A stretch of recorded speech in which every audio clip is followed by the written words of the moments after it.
কত মা তোমার আমার মতো একটা সন্তান প্রসব করতে যাইয়া মা দুনিয়ার থেকে বিদায় হয়েছে। আবার রাসূল বলেছে, উম্মতেরা রে, এই মায়ের পায়ের নিচে তোমার জান্নাত। নবীর কথা মানবে যারা হবে জান্নাতি। বলুন, নবীর কথা মানবে যারা হবে জান্নাতি। না মানিয়া আবু জাহেল হইল দুজুকি, না মানিয়া আবু জাহেল হইল দুজুকি। নবীর কথা মানবে যারা হবে জান্নাতি, নবীর কথা মানবে যারা হবে জান্নাতি। না মানিয়া আবু জাহেল হইল দুজুকি, না মানিয়া আবু জাহেল হইল দুজুকি। আমার নবী বলেন, উম্মতেরা রে, এ মায়ের পায়ের নিচে তোমার জান্নাত। মা দরদি ডাকতেছে, ডাক্তার গো, তোমার দুইটা পায়ে ধরি, প্রয়োজন হলে কাগজে লিখে দিব, তুমি কোনো দায়ী হবে না। আমি মা বলতে চাই, একটা সেকেন্ডের জন্য যদি আমি আমার সন্তানের মুখটা দেখে মৃত্যুবরণ করতে পারি, আমি মায়ের জীবন সার্থক হয়ে যাবে। ডাক্তার বলেন, কি করব এখন? এই তো চিকিৎসা শুরু করলেন, বাচ্চা হলো ছেলে, মা পড়ে আছে। ডাক্তার বাহির হয়ে গেলেন, ভিতরে ঢুকলাম, বাচ্চাটা সোনার পুতুলের মতো চারটা হাত পাও নাড়ায়া ওয়া ওয়া করে কান্দে। মা বাবা ভিতরে যায় না, মেয়ে মারা যাবে, ভিতরে যায় কি করব? আমি দেখতেছিলাম বাচ্চাটা ওয়া ওয়া করে কান্দে, মা দরদি বাচ্চাটার দিকে তাকাইয়া রইছে, কোনো কথা বলতে পারে না, নড়তে পারে না। শেষ মুহূর্ত প্রায়, তার মা বাবা ভিতরে ঢুকলেন, মা বাবার দিকে তাকাইয়া ইশারা করে বুঝাইতে চাইতেছে মেয়েটা, মা বাবা গো, তোমরা কেন কান্দো? আমি বুঝি ফেলেছি, আমি বুঝি মরে যাব, সেই জন্য তোমরা কান্দো গো বাবা। ও মা, ঠিক আছে, আমার আপত্তি নাই, আমার বাচ্চাটা জমিনে পড়ে কাঁদতেছে, তোমরা একটু আমার বাবারে কোলে নাও না। ইশারাই বুঝাইতেছে। মা বাবা বুঝতে চাই না, শুধু কান্দে, আবার ইশারা করে বলতেছেন, মা গো, তোমরা যদি কোলে না নাও, কিছুক্ষণের জন্য আমার বাবারে আমার বুকে উঠাইয়া দাও, আমি আমার বুকের আগুন নিভাইয়া যাই। এটাও যেন বুঝতে পারতেছে না। অবশেষে দেখি দরদি মা বড় কষ্ট করে দুইটা হাত নিজেই বাচ্চার দিকে বাড়াইতে চাইতেছে, গায়ের জোরে ধাক্কা দেয়, হাতগুলো বাড়ে না। এইভাবে ধাক্কাইতে ধাক্কাইতে হাতগুলো বাচ্চাটার কাছাকাছি যাওয়ার আগে আগে মা দরদি বিদায় হইয়া যায়। এইভাবে কত মা সন্তান প্রসবের সময় দুনিয়া থেকে বিদায় হয়েছে। তাই আমার আল্লাহ বলেছে, হামালাতুহু উম্মুহু কুরহা ওয়া ওয়াদাতুহু কুরহা। তোর মা তোরে পেটে লইয়া কত কষ্ট করেছে আমি জানি রে। ও বান্দারা, তোমরা আমার নবীর কথা শোনো।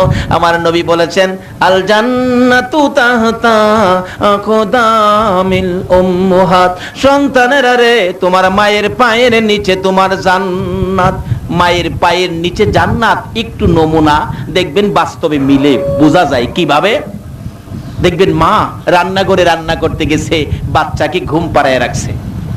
মা রান্না করতেছে, বাচ্চা তো ঘুমিয়ে আছে, চট করে বাচ্চার ঘুম ভেঙে গেছে, বাচ্চা তো কাঁদতেছে, বাচ্চা কাঁদতেছে, মা তো রান্নাঘরে আসতে পারতেছে না। দেখবেন দাদি দৌড়ায় গিয়া বাচ্চা কুলে নিছে, নাতি কুলে নিয়ে ডাকতেছে, ভাই কান্দিস না, আমি তোর দাদি, কান্দিস না। কিন্তু কান্দা থামলো না, দৌড়ে গেছে চাচি আম্মা, ভাতিজা কান্দিস না, আমি তোর চাচি আম্মা। কান্দা থামলো না, দৌড়ে গেছে ফুফু আম্মা, ভাতিজা কান্দিস না, তুই নাই আমার ভাই ফুত লাগস রে বাবা, আমি তোর ফুফু লাগি, কান্দিস না। তারপরও বাচ্চা কান্দে, দৌড়ে গেছে খালাম্মা, ও বাগিনা কান্দিস না, আমি তোর খালা লাগি, আমি তোর মার ছোট বোন, আমি তোর খালা। কিন্তু বাচ্চার কান্না থামলো না। অবশেষে দরদি মা রান্নাঘর থেকে পাখির মতো উড়াল মারছে, একটা দৌড় মাইরা ডাকতেছে, তোমরা কারা গো? দাও না গো আমার বাবারে আমার কোলে উঠাইয়া। বলুন, মা দরদি যখন বাচ্চা কোলে নিছে, এখন কি আর কান্না আছে কিনা?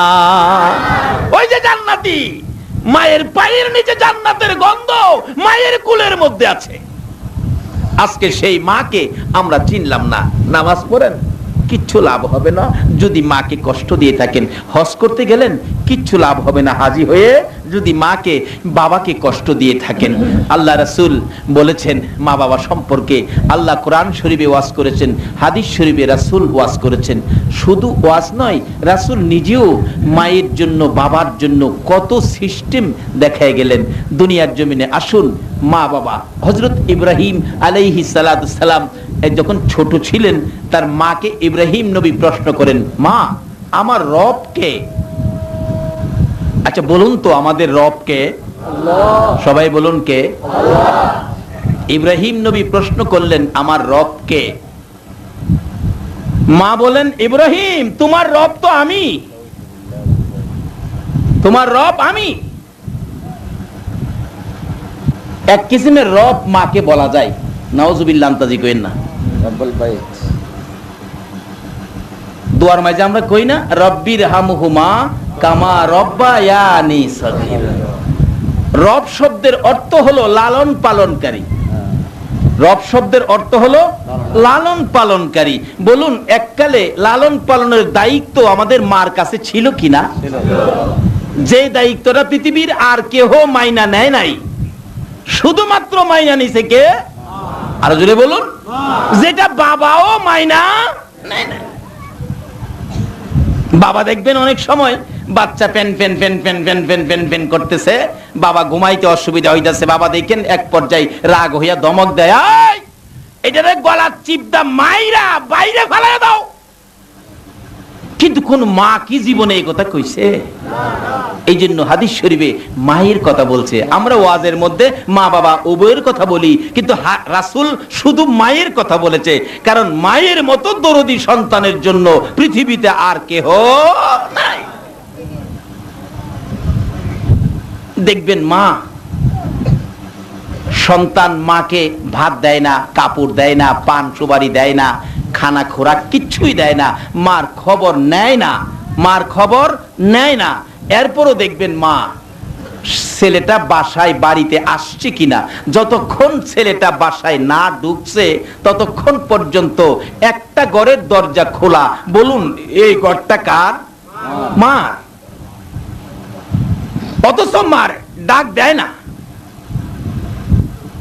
তারপরেও মা ওই পেটে রাখা ব্যথার কষ্টের কথা বলে নাই, আমার পেটের সোনার চান এখনো আসে নাই, যতক্ষণ না আইছে ততক্ষণ পর্যন্ত ঘুমায় নাই।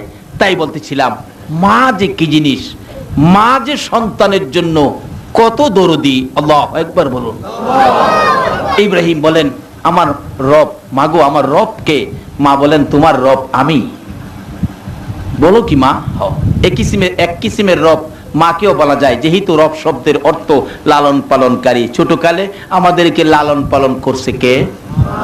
দেখবেন যার 5টা 7টা সন্তান, এরকম আছে না, 5টা 7টা সন্তান। কুমিল্লাতে এক মাহফিলে এক মুফতি সাহেব, মুরব্বী, সাদা দাড়ি, একবারে বুড়া হয়ে গেছে।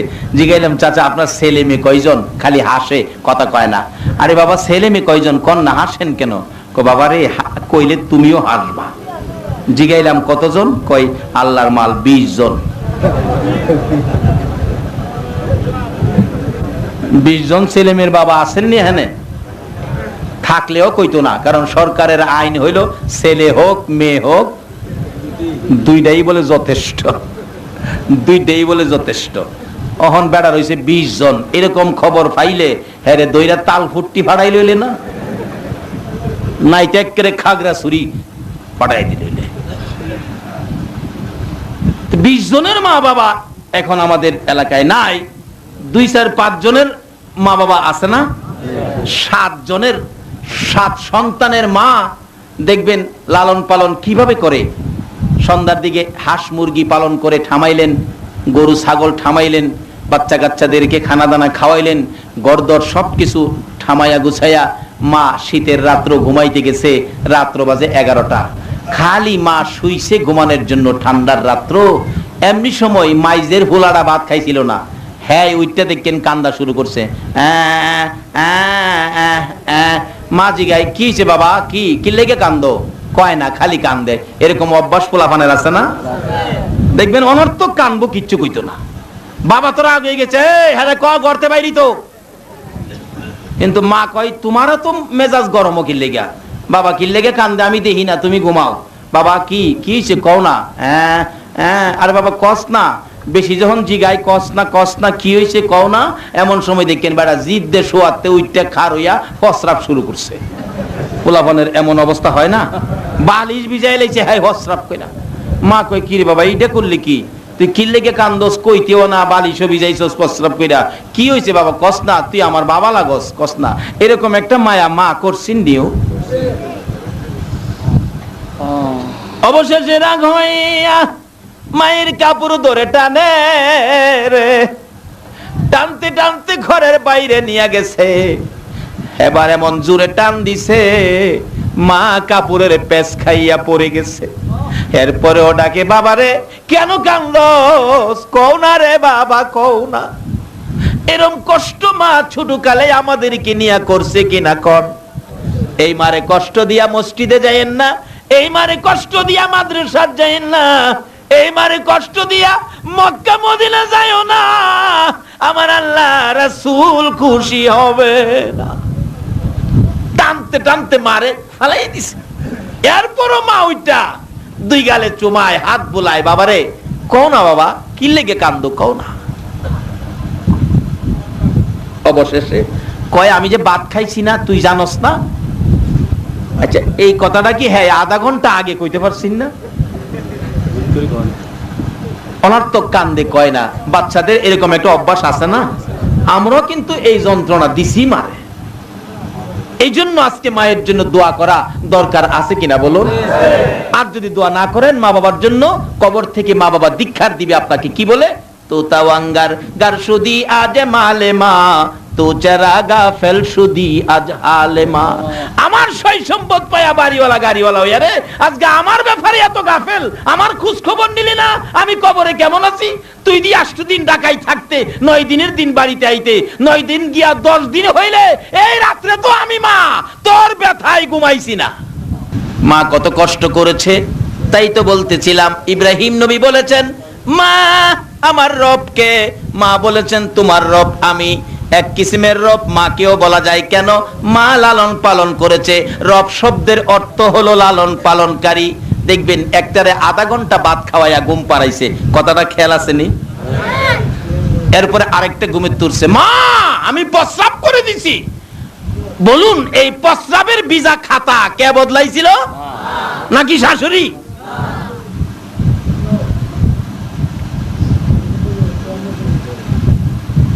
আজকে এই মারে ভালাইও জামাই জাগা শ্বশুর ভাই।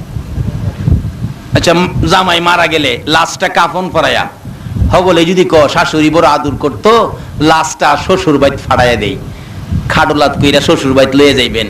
শাশুড়ি দোতলার থেকে দেখে কি কইব, নাকে কাপড় দিব,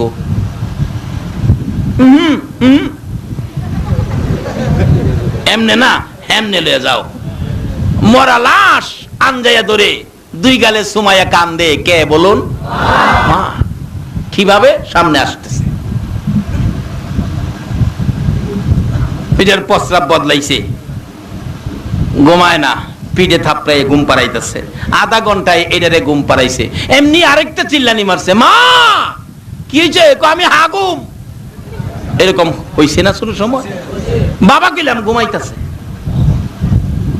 বাবা এই বেজালো রাজি না। বাবা কয় 3.5 রোজগার করেছি, ওহন তুমি চালাও, আমি ঘুমাই। বাবা দেখেন ঘুমাইতেছে, কিন্তু বাবাও তো কষ্ট করছে। 3.5 রোজগার না করলে মা আমরারে কি দিয়ে খেদমত করতো? কোন আমাদের খাওন দাওনের ব্যবস্থার জন্য কষ্ট করছে কে? হাই রে বাবা, মাথার ঘাম পাতায় পড়ে জামা কাপড় ভিজে গেছে। বলুন এই কষ্ট করে রোজগার বাবা কার জন্য করছে? আজকে এই বাবা অসুস্থ হইয়া একটা আপেল খাইবার লাগিয়া কয়বার যে হুলারে কইছে, উচিত জিনিসই আনতারি না, আবার আপেল। আর এই সন্তান যদি এই বাবার কাছে একটা কলা চাইছে, বাবা 2 আলি কলা কিনা দিছে। আজকে এই বাবার কপালে নাই কিছু। বাবা ঘুমাইতেছে, এটা কয় হাগু, শীতের রাত্র। শুরু সময় এরকম করছি না আমরা, আমিও করছি, খালি আপনারা না, আমিও করছি। রাইতে ডাক দিছি, হাগা ধরছে, আব্বা হাগুম, আব্বা কয় হাঁকবি, আব্বা হাগুম, কয় হাঁকবি, উঠে না। অবশেষে একটা কথা আছে, হাগা ধরলে বলে বাগার বইতা হয় না। কি করবো, বেশি হাগা যখন চাপ দিছে দরজা খুললা উঠানের কিনারে যায় নিজেই বইছি হাঁকবার লেগিয়া। দেখ একটু পরেই দেখি শিয়ালে ডাক মেরে বসে। আমাদের এলাকায় প্রচুর শিয়াল এখনো আছে। ডাক মেরে বসে শিয়ালে। বাবা ঘরের থেকে কয় ভয় পাইস না, আমি চাই রইছি। বাইরে যায় না কিন্তু ঘর থেকে কই চাই রইছি। আমার তো পায়খানা মাথা দুইটা গেছে শিয়াল কাছে, আর বাবা কয়সা এরিসি বলে। একটু পরে দেখি একজন দরদি দৌড়াইয়া যাইয়া সন্তানের মুখের কাছে দাঁড়াইছে। বলুন এই লোকটাকে? এই মারে কষ্ট দিও না, নামাজ রোজা হজ যাকাত মক্কা মদিনা যাইয়া মুফতি মুহাদ্দিস মুফাসসির মক্কা মদিনার ইমাম হইয়াও আল্লাহর জান্নাতে যাওয়া হবে না। মা কাছে গিয়ে কয় বাবা ভয় পাইস না, আমি মা কান ভয় পাইস না। আরেক বেচারা ডাকতেছে বাবা হাগুম, বাবা তো আইলসা, হাঁকবি? হ বাবা হাগুম, হাঁকবি? হ বাবা উড়ো না, হাগুম, হাঁকবি? হাগুম কুম্বালা হাইগা দিছি ওই অহন ভালো হইছে না। এরকম হয় না অনেক সময়? বলুন খাতার মধ্যে হাইগা দিছি ওই, এ খাতা পরিষ্কার করছে কি বাবা না মা? এই মার ভাইয়ের নিচে জান্নাত।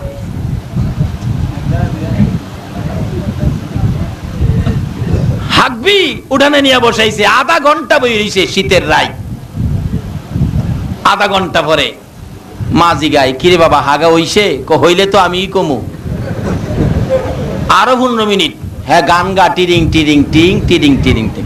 মা কয় আমারে খাড়া করে রাইকে বেটা তুই গান গাস? কথা কইস না, আমি হাইক গেলই। 45 মিনিট পরে পানি শোষণ করে পরিষ্কার করে ঘরে আনছে। মা আমার ভাঙছে, আমারে ঘুম পাড়া। মা কান্দে লইয়া ঘুরতাছে, ঘুম পাড়াইতো। ঘুম ভাঙলে সহজে আর ঘুমাইয়ে না। মা ঘুরতে ঘুরতে একটু পরে শোনা যায় মসজিদে ফজরের আজান পড়ে গেছে। কত রাত্র এইভাবে সন্তানের লালন পালনের দায়িত্ব মা ঘুমাইতে পারে নাই। বলুন এই কষ্ট মা করছে কিনা? আগে এই মারে খুশি করেন, তাইলে মসজিদে যান। আগে এই মারে খুশি করেন, মক্কা মদিনা যান। এক বেচারা হজ করতে যাইবো, বুড়া মা ঘরে, মা আগামীতে হজে যামু। বাবারে হজে যাইবি? আমার তো আর কেউ নাই, তুই একটা ছেলে, আমি মরলে আমার মাটি দিব কে? আমার মাটি দিয়া তুই হজে যাইস। আচ্ছা মা। পরের বছর কইতেছে মা আমি এই বছর হজে যাবো। মা কই ফুলারে এই বছরও যাইস না, আমি মরলে মাটি দিয়া যাইস। তৃতীয় বছর কইতেছে মা এবার হজে যাবো। কয় না আমি মরলে যাইস। হ্যাঁ কয় তুই মরতেও না, আমার হজও করা হইতো না। এইবার আর তোর কথা শুনতাম না। মার কথা না হইন না হ্যাঁ হজ করতো জাগা, হজের সামান টামান লিয়া যাইতাছে। মা কয় পুত্রে আমারে কষ্ট দিয়া হজ যাস? আচ্ছা যা হজ যাইস। যাইতে যাইতে যাইতে যাইতে তখন তো জাহাজে যাইতো। আপনাদের চট্টগ্রামের মতো জাহাজের বন্দরে আসছেন, জাহাজে যাইবেন। জাহাজে আসার আগে এক মসজিদে ঢুকছে, আসরের নামাজ পড়বো। আসরের নামাজ পড়বো ঢুকছে যেই মসজিদে, মুয়াজ্জিন সব আজান দিয়া রুমে গেছে, তারা ঢুকছে, তাই সুন্নত পড়তেছে। এমন সময় পার্শ্ববর্তী এক ঘরে চুরি হইতেছে। দিনের বেলায় জানালাতে কাপড় বাইর করে চুরে গাঁটটি বাঁধতেছে। এমন সময় মানুষ দেখে ফেলাইছে সুর সুর সুর সুর। কি করবো, গাঁটটি নিয়ে দৌড় দিয়া দেখা যায় উপায় নাই, মসজিদের ভিতরে ঢুকছে। ঢুকিয়া ওই হাজী সাহেবের সামনে কাপড়ের গাঁটটি থুইয়া মসজিদের কাছে বাইরিয়া হ্যাঁ ওক সুরে ওক সুর সুর সুর। কারে দেখাইতেছে?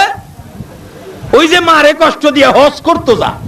রাসূল বলছে মা বাবার চেহারার দিকে মায়ার নজরে তাকাইলে একটা কবুল 60টা উমরা হজের সওয়াব পাওয়া যায়।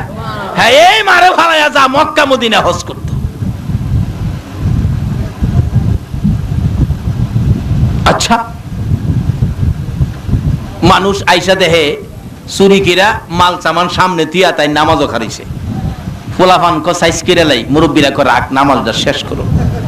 নামাজ শেষ করে আর কথা বলার সুযোগ দিছে না, এমনি ফুলাফান শুরু করছে মাইক মারতে মারতে মারতে মারতে একবারে নাহের আঘাত আত্মা লইছে।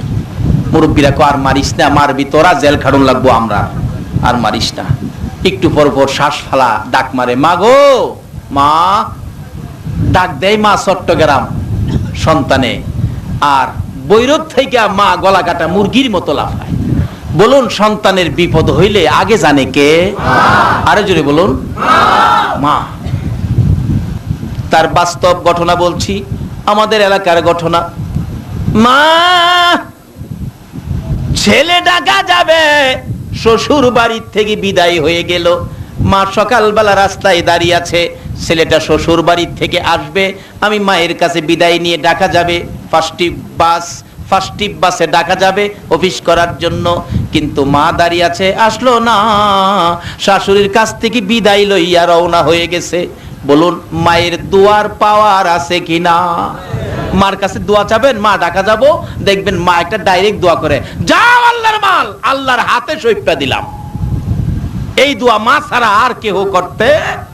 বলে হুজুর শাশুড়িও করবো, যাই দেখেন না, জিগাইবেন শাশুড়ি আম্মা, যাই ডাকা যায়, শাশুড়ি দোয়া করে, বাজান আবার কবে আইবেন? আচ্ছা এটা কি হেডার লোকে মিললো? আবার কবে আইবেন? কারণ এই দোয়াটার তো লাভ আছে, জামাই তো খালি আইতো না, কি কারণ অন্তত 2-2.5 কেজি মিষ্টি তো আনবো। আবার কবে আইবেন? জামাই কো 8 দিন পরে আইতেছি। মা রাস্তায় দাঁড়ায় কান্দে, রে আব্দুর রহিম, তুই না ঢাকা যাবি রে, আইলি না। এদিকে দিয়ে মায়ের কাছে আইলো না, দোয়া নিল না। ফার্স্ট বাস ধরে জামাই জায়গা 5 দুনার মোড়ে যাইয়া, কুয়াশা শীতের রাত্র, সকালবেলা ফার্স্ট মুখামুখি ট্রাকের সাথে সংঘর্ষ, 6 জন মানুষ মারা গেছে, তার মধ্যে আব্দুর রহিম দুনিয়ার থেকে বিদায়। অ্যাক্সিডেন্ট হলো 30 কিলোমিটার, আর 30 কিলোমিটার দূরে 5 দুনার মোড়ে মা 38 কিলোমিটার দূরে সকালবেলা রাস্তার পাশে গলা কাটা মুরগির মতো লাফাইয়া কাঁদতেছে। মানুষে জিগায় কি হলো, আপনার অসুবিধা কি বলুন? মা জবাব দেন, মহিলারা রে, কেন জানি আমার কলিজায় আগুন জ্বলতেছে। খবর আইসিনি? বিশ্বের জ্ঞানীরা, বিজ্ঞানীরা মায়ের এই অবস্থান থেকে কম্পিউটার আবিষ্কার করেছে। ওদিকে যাই না, লম্বা হয়ে গেছে, সংক্ষেপ করে দিলাম। মা কাঁদতেছে, কি জানি হলো। কিছুক্ষণ পর লোকেরা এসে অ্যাক্সিডেন্টের রোগীগুলি বাহির করে, পকেটে ভিজিটিং কার্ড দেখে ঠিকানা মতো কাইত্তা দিয়া প্যাকেট করে 200 টাকার ব্যান গাড়ি ভাড়া করে লাল নিশান উড়াইয়া পাঠাইছে। বাড়ির কাছাকাছি আইসা ব্যান গাড়িওয়ালা জিগায়, আব্দুর রহমানের বাড়ি কোনটা? একজনে দেখায়, ওই তো সামনে। মহিলাটা যে কান্দে রে, ও ব্যান গাড়ির ড্রাইভার, ওই মহিলাটা আব্দুর রহিমের মা লাগে। ব্যান গাড়িওয়ালা কাছে যাইয়া গাড়ির থেকে নাইমা চোখের পানি ছেড়ে দিলেন। মা, আপনি কি আব্দুর রহিমের মা লাগেন? হ বাবা গো। ও বাবা, কি খবর নিয়ে আসছো? মা, আপনার আব্দুর রহিম অ্যাক্সিডেন্টে দুনিয়া থেকে বিদায় হয়ে গেছে। মা একটা চিৎকার মেরে বেহুশ হইয়া জমিনে পড়ে গেছে। মহিলারা, চারিদিকের লোকেরা দৌড়াদৌড়ি করে এসে লাশটা নামাইয়া কাইত্তার প্যাকেট খুলে দেখে আব্দুর রহিম দুনিয়া থেকে বিদায় হয়ে রক্তের সমস্ত চেহারা লাল লাল হয়ে আছে। মা বেহুশ, জ্ঞান ফিরে না, মাথায় পানি দিতে দিতে জ্ঞান ফিরে। একটু পরে ডাকতেছে, তোমরা কারা গো? আমার বাবারে দাও না গো, আমি একটা নজর দেখি। মহিলারা সাইড করে রাস্তা দিলে, দয়ার মা, মায়ার মা দৌড়াইয়া যাইয়া মৃত আব্দুর রহিমকে রক্তমাখা অবস্থায় আনজাইয়া বুকে লাগাইয়া রক্তমাখা অবস্থায় 2 গালে চুমাইয়া চুমাইয়া ডাকে, আব্দুর রহিম রে, কেন আমি মায়ের দোয়া নিয়া গেলি না? অন্য মহিলারা আইসা দেখে, শাশুড়ি নাকে কাপড় দিয়া দূর থেকে দেখে, আর গর্ভধারিণী মা রক্তমাখা মৃত সন্তান বুকে লইয়া কান্দে। এই কান্দার একটাই মহিলা, বলুন সেই মহিলাটাকে? মা। সেই মা বাবার খেদমতে আসুন। মা বাবা কবরে গেলে মা বাবার জন্য দোয়া করবেন। কি দোয়া? তাও কোরআন শরীফে আল্লাহ শিখাইছে। দোয়াটা কি? রব্বির হামহুমা কামা রব্বায়ানি সগীরা। পৃথিবীর কারো জন্য কোরআন শরীফে দোয়া শিখায় নাই, শুধুমাত্র মা বাবার জন্য আমার আল্লাহ কোরআন শরীফে দোয়ার নির্দেশ করেছে। বলুন কার জন্য? মা বাবার জন্য। বলতেছিলাম, এবার এই মারে কষ্ট দিয়া হজ করতে যাই বেড়া মক্কার মদিনায়, শুরু করছে ফিডা, মারতে মারতে নাহেরা গায়ে দম। জ্ঞানটা ফিরলেই ডাক দেয়, মা, মা গো, মা ডাহে চট্টগ্রাম, খবর হইতাছে বৈরব।